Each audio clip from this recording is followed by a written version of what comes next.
Hello everyone, it's Becca from Becca Books and Bujo, and today I am flipping through my 5th bullet journal.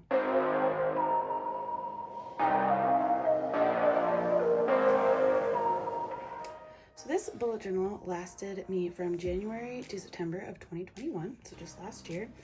I was using a Scribbles That Matter B5, and this was when they still had the 160 GSM paper. We will just flip through. So I used my index somewhat, mostly just to mark the months, but didn't use this whole spread of indexes. Here was my future log. I used very muted tones for my bullet journal setup. Here was where I kept track of my 21 in 2021, where I keep track of 21 goals that I tried to complete in 2021. And because this journal only went until September, I really only got about 3/4 of the year in here. Passwords, don't worry, you're not gonna see anything because all my passwords are in code. Things to check out. Obviously I didn't use this spread, and you'll notice in my future bullet journal that I just set up a couple weeks ago, I'll link it up above, that I condensed this spread into just half of a page. Cleaning page, I now do this more on a monthly basis in my monthly setups, so I got rid of this page. A year in pixels, where I tracked my mood, and then a need, want, and gift ideas list. Here was where I kept track of the books I had out from the library, my TBR at the time. I did start my YouTube channel in February of 2021, so that's where I started having larger TBRs. And then I also kept track of all of the Kindle books I have, which I have much more than that. I'm about to come out with my physical Kindle TBR, all of the books I have on my Kindle that I have not read. Subscribe and hit the notification bell if you want to be notified when that comes out, but I will tell you all of the, I think, 36 Kindle books that I have that I haven't read. Crazy. Jumping into January, I got a lot of inspiration from Cindy Gunter Baldo for this spread. Our son Theodore turned 1 in 2021. Here's my habit tracker, reading trackers, cleaning tracker, and then some notes. And then my weeklies for January. I liked the minimal doodles here. And I was using the Alistair method for tasks, which I have brought back into my current journal. I like to do a monthly review at the end of every month, and then we jump into February. Again, I think I took inspiration on this calligraphy from Cindy Gunter Baldo. I will link her channel down below. In this monthly, I did keep track of events and meetings and such, but then it looked like I journaled every day too. Tracker, reading. It was my first ever YouTube planning spread, but it wasn't even a spread, it was just a teeny little part of my journal. My first weekly in February. Experiment with a few different setups. But mostly the same, where I have specific days and then an Alistair method for all of the to-dos. I also like to set goals for myself every week and have a little section for notes and for meals. Here's that February review, and we're on to March. I did the same thing where I journaled in my monthly spread. Trackers. I had too many books in the month of March, so I had to come over here. And my first weekly in March.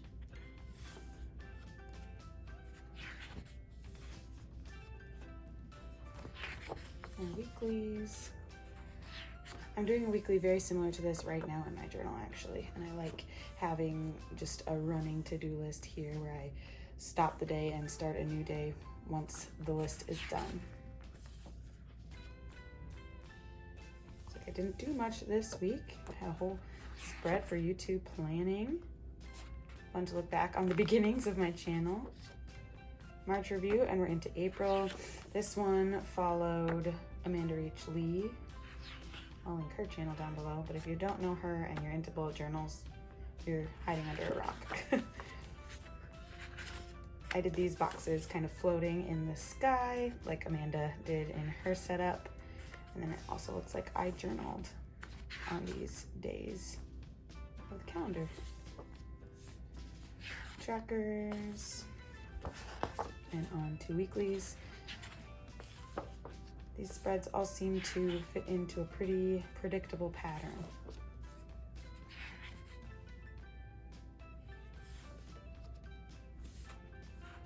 And here we are going into May, so I changed the color scheme to May flowers. Oh, I like how I did that.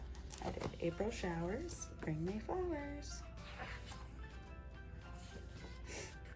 Continued to journal on these calendar pages.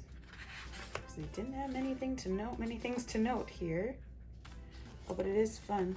I do want to see in my April. I wrote here big bro. So that's the day I found out I was pregnant with Mabel. Okay, jumping back ahead to May. Calendar, trackers, and my weeklies. Oh, cute. I differentiated the days with a little flower. Oh, and my niece was born.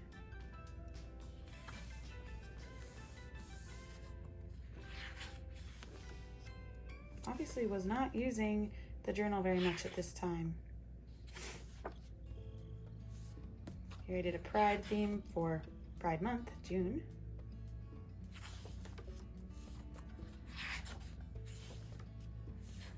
Wow, yeah.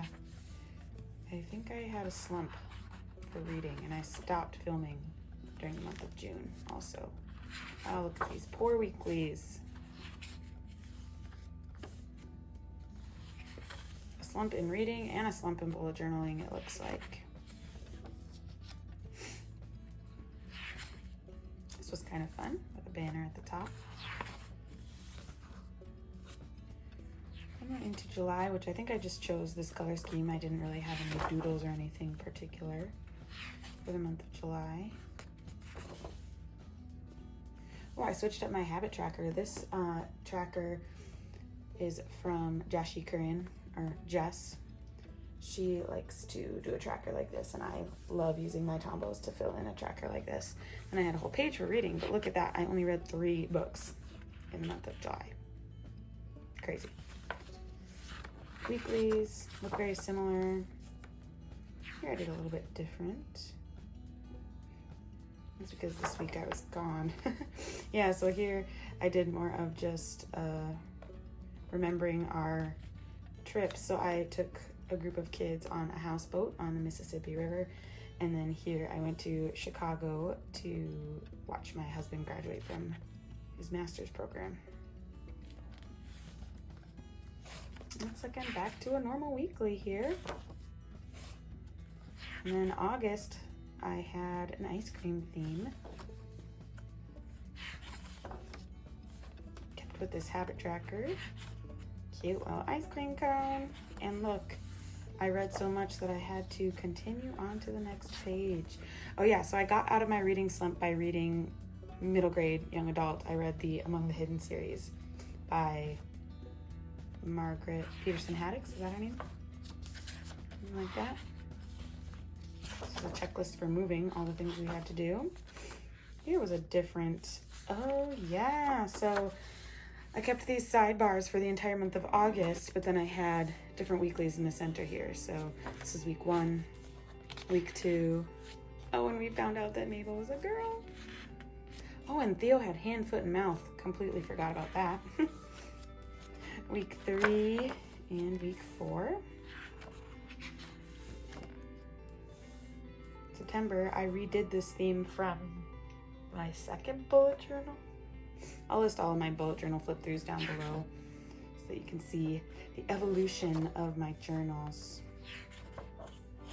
But I love this color scheme for fall, and I love this mood tracker. I did this in my last September too, or it must have been September of 2019 actually, but you color in the tree with the mood that you are. I just thought that was so cute.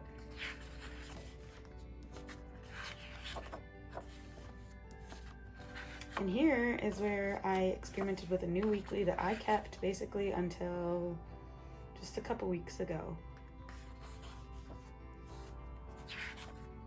It really worked for me.